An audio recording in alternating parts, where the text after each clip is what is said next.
جو علماء کرام کا وفد گیا ہے، صدر پاکستان نے یہ کہا ہے کہ آپ اندازہ لگائیں 12 ربیع الاول کا اتنا عظیم دن ہے جو کسی مسلمان کے لیے اس سے بڑھ کر کوئی عظیم دن ہو نہیں سکتا، اور اس دن ہم نے اجازت دی ہے ایک وہ جماعت جس کو کالعدم قرار دیا گیا ہے وہ گیدرنگ نہیں کر سکتی۔ ہم نے کہا کہ ٹھیک ہے، یہ میلاد پاک کی جو ریلی ہے اس میں شریک ہو سکتے ہیں، اپنی ریلیاں نکال سکتے ہیں، لیکن انہوں نے اتنے مقدس دن کو اور مقدس جو ریلی تھی اس کو یہ دھرنے میں انہوں نے کنورٹ کیا اپنے مقاصد کے لیے، سیاسی مقاصد کے لیے۔ تو صدر پاکستان نے کہا کہ آپ خود اندازہ لگائیں کہ کیا یہ ساری چیزیں قابل برداشت ہیں؟ تو میں یہ سمجھتا ہوں کہ جس طریقے سے کارروائیاں ہو رہی ہیں، ہم امید کرتے ہیں کہ اب جو قیادت ہے تحریک لبیک کی وہ بھی اب اس سارے معاملے کو سمجھے گی اور پیچھے ہٹیں گے، اور یہ معاملہ اب ختم ہوگا، اس کا حل ہوگا، اور پاکستان اور پاکستانی ادھر بھی اور ادھر بھی محفوظ رہیں گے۔ پھر معاملہ آ جاتا ہے جسٹس قاضی فیاض عیسیٰ صاحب کا۔ کافی عرصہ سے قاضی فیاض عیسیٰ صاحب بڑی اچھی ججمنٹس دے رہے ہیں، لیکن جو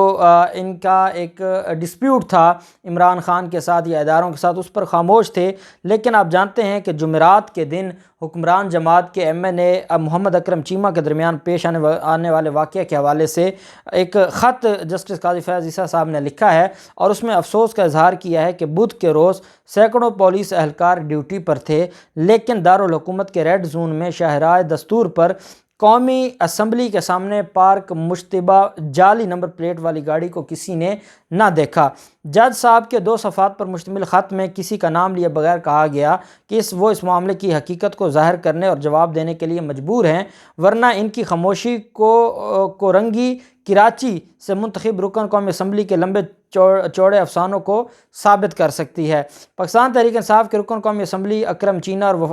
چیمہ اور وفاقی وزیر اطلاعات فواد چودھری کی مشترکہ پریس کانفرنس کا حوالہ دیتے ہوئے، جن کے بارے میں جج نے کہا کہ واقعے کے وقت وہ موجود نہیں تھے، خط میں اس بات کی تردید کی گئی کہ انہوں نے گاڑی میں موجود افراد کی گرفتاری کا حکم دیا تھا۔ خط میں کہا گیا کہ ایک جعلی نمبر پلیٹ والی مشتبہ گاڑی کو ضبط کیا جا سکتا ہے جس کے لیے کسٹم ڈیوٹی اور دیگر ٹیکس ادا نہیں کیے گئے تھے۔ ساتھ ہی کہا گیا کہ دھمکی، بدسلوکی، جھوٹ اور پریس کانفرنسز سچ ثابت نہیں کرتی۔ جسٹس قاضی فیاض عیسیٰ صاحب نے خدشہ ظاہر کیا کہ بعض حلقے سچ کے متبادل کے طور پر ان پر حملہ کر رہے ہیں۔ یہ اپنے خط میں لکھا ہے قاضی فیاض عیسیٰ صاحب نے کہ بعض حلقے سچ کے متبادل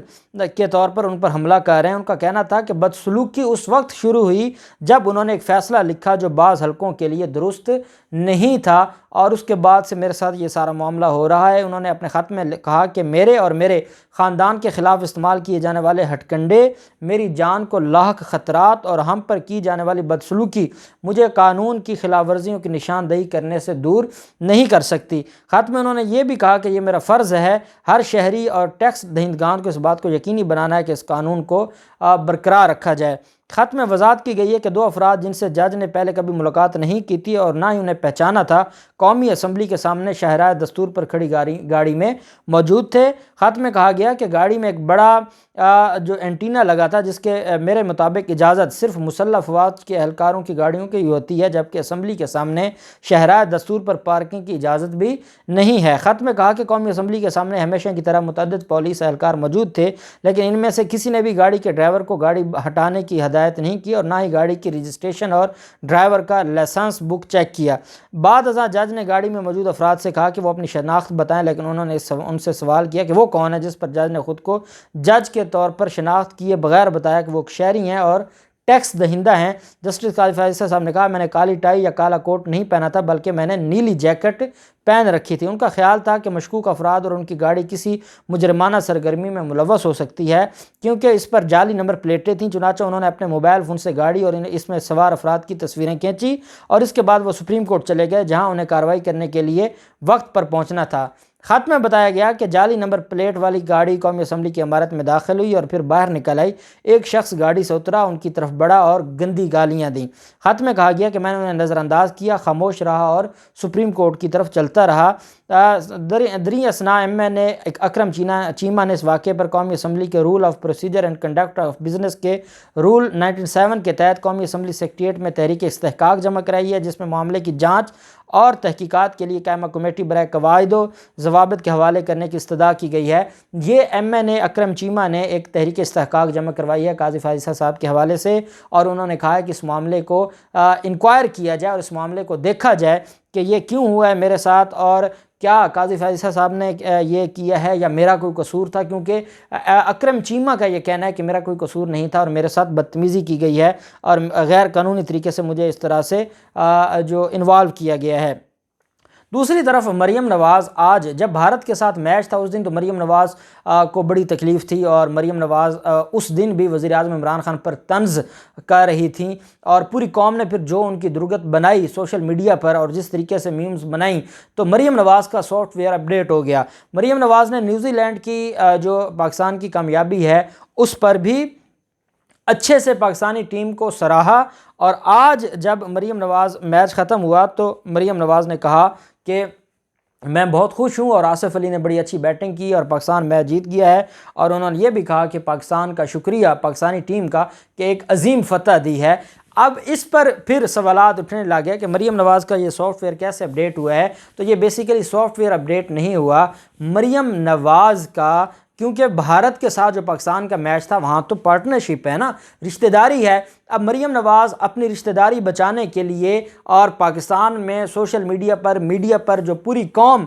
لگی ہوئی تھی پاکستان کے حق میں، ان کو ایک اور موضوع دینے کے لیے مریم نواز نے وہ بلنڈر کیا۔ اب وہ بلنڈر اتنا گلے پڑ گیا اور اتنا کچھ ہوا کہ ان کے مسلم لیگ نون کے لوگوں نے کہا کہ یہ غلط بات ہے۔ پھر مریم نواز کو خیال آیا کہ میں نے تو بہت بڑا بلنڈر کیا ہے، اب اس بلنڈر کو ٹھیک کرنے کے لیے مریم نواز کا سافٹ ویئر اپڈیٹ ہوا ہے۔ وہ میچ دیکھیں نہ دیکھیں، ایک ٹویٹ لکھا ہوتا ہے کہ پاکستان جیتے گا تو یہ ٹویٹ لازمی کروں گی، کیونکہ پاکستان سے محبت فرض ہے، اور پاکستان سے میں محبت جو نہیں کرے گا وہ اس ملک میں سیاست نہیں کر سکتا۔ چاہے مریم نواز کو ظاہری طور پر یہ سارا کچھ کرنا پڑ رہا ہے، لیکن بالآخر اور اب تو مریم نواز کیپٹن صفدر کی وزیر اعظم بھی ہیں، اور کیپٹن صفدر کو تو مریم صفدر کے علاوہ کوئی اور نظر ہی نہیں آتا۔ یہ ساری اب پتہ نہیں مریم نواز کے بھی یہی